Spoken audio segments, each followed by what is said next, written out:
नमस्कार दोस्तों। आज हम पढ़ेंगे श्रीमद् भगवत गीता का छठा अध्याय। जी हाँ दोस्तों, छठा अध्याय जिसमें भगवान श्री कृष्ण जो हैं अर्जुन को ज्ञान और उपदेश दे रहे हैं, जिसके बारे में आज हम विस्तार पूर्वक पढ़ेंगे। जी हाँ दोस्तों, गीता का जो छठा अध्याय है उसे ध्यान योग या आत्म संयोग भी कहा जाता है। इस अध्याय में भगवान श्री कृष्ण जो हैं अर्जुन को बताते हैं कि मन को वश करने में और ध्यान विधि और योग के गुणों में तथा योग भ्रष्ट की गति के बारे में जो है आज उनको विस्तार पूर्वक जानकारी देंगे। इस अध्याय में भगवान श्री कृष्ण अर्जुन से कहते हैं कि जो व्यक्ति कर्म के फल की इच्छा किए बिना अपना कर्तव्य करता है वही एक सच्चा सन्यासी और योगी है। केवल अग्नि का त्याग करने या कर्म को छोड़ देना सन्यास नहीं है।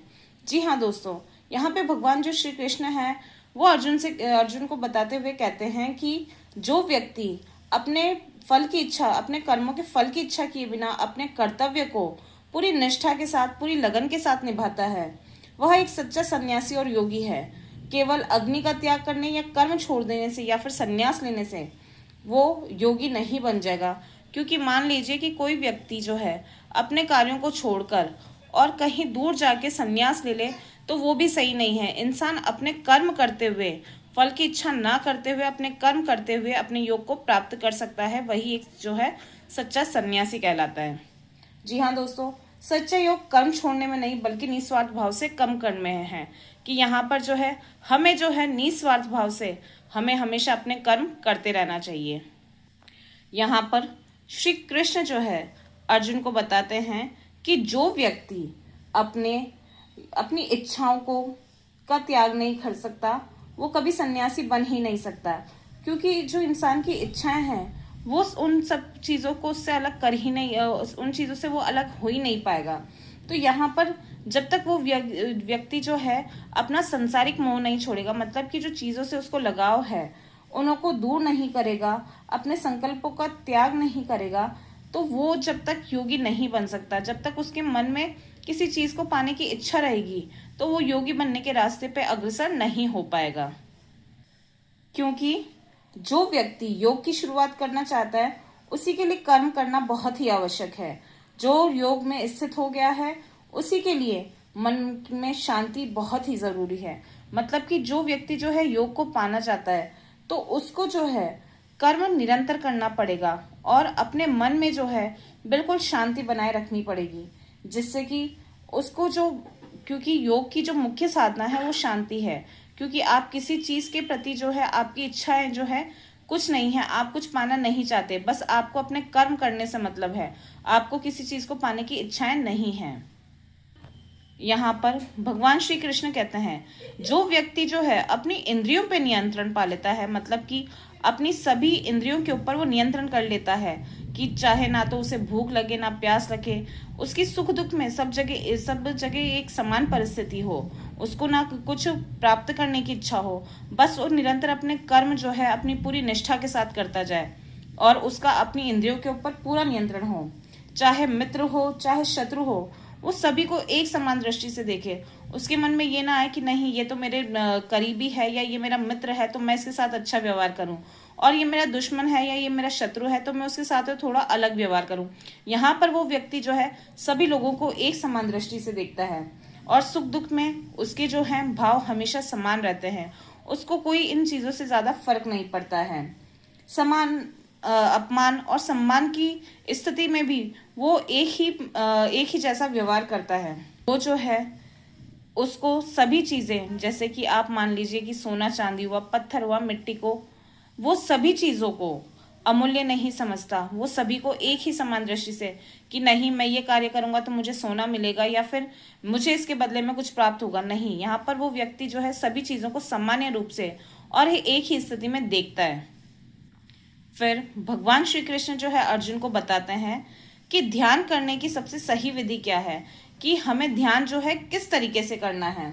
सबसे पहले हमें एकांत और स्वच्छ स्थान ढूंढना है कि जहां पर कि बिल्कुल भी किसी का हस्तक्षेप ना हो। हम वहां पर अपना जो है मन जो है ईश्वर के प्रति लगा सकें और हमें वहाँ पे हमारा मन को भटकाने वाला कोई ना हो हमारे पास। और वो जो जिस जगह हम बैठ रहे हैं वो जो स्थान है वो बिल्कुल स्वच्छ साफ सुथरा हो, वहाँ पर हम आसन लगाकर बैठें।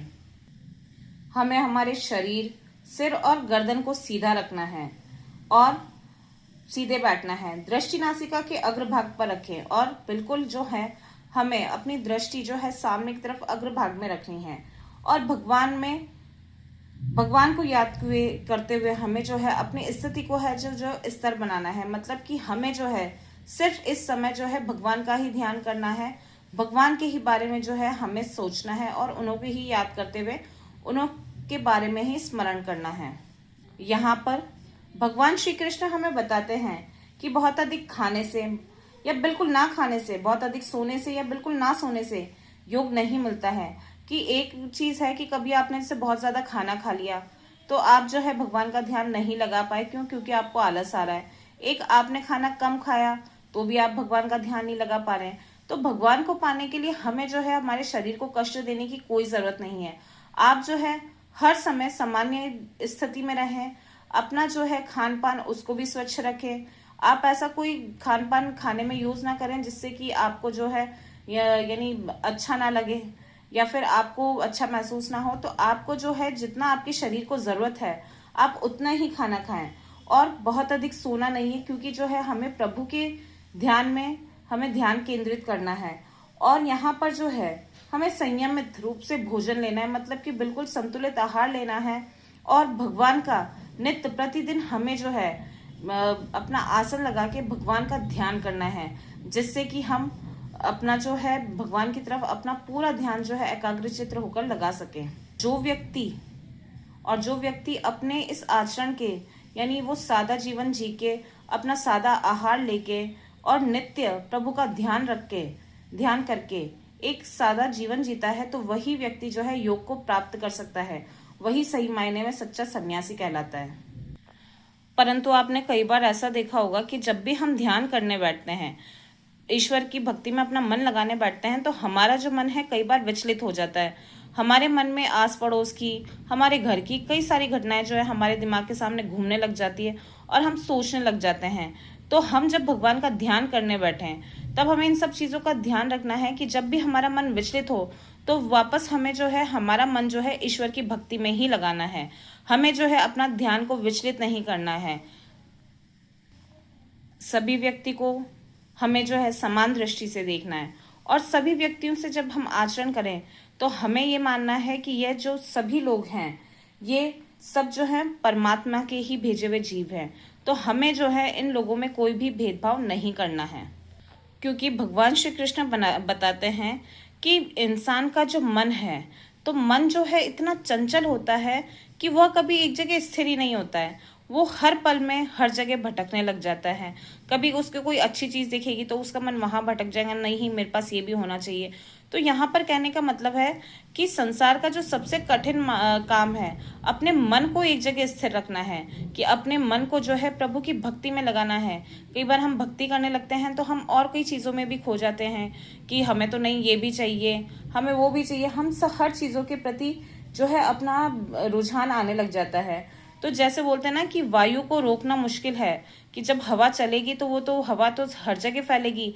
तो इसी तरीके से मनुष्य का मन भी जो है इतना चंचल होता है कि वो कभी एक जगह स्थिर ही नहीं रह पाता है। तो उसको स्थिर रखने के लिए भी जो है हमें जो है भगवान का बिल्कुल ध्यान करना चाहिए और अपने चंचल मन को जो है बिल्कुल नियंत्रण में, हमें जब हम योग करेंगे तो उसको बिल्कुल नियंत्रण में लाना बहुत ही जरूरी है।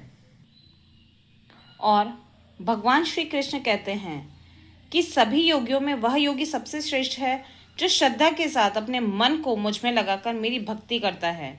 यहाँ पर श्री कृष्ण कहने का मतलब है कि वह योगी जो कि सबसे श्रेष्ठ है, जो बिल्कुल मेरी भक्ति में अपना मन लगाकर जो है मुझे स्मरण करता है, मुझे याद करता है और मेरी भक्ति में लीन हो जाता है और वो मेरी शरण में आ जाता है, तो मैं उसका पूर्ण रूप से उद्धार कर देता हूँ।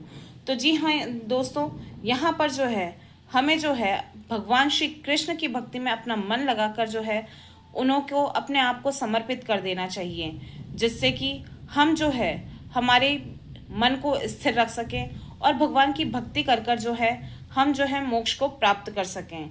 इसी के साथ दोस्तों हमारा जो आज का अध्याय है 6वां अध्याय समाप्त होता है। आप सभी का धन्यवाद।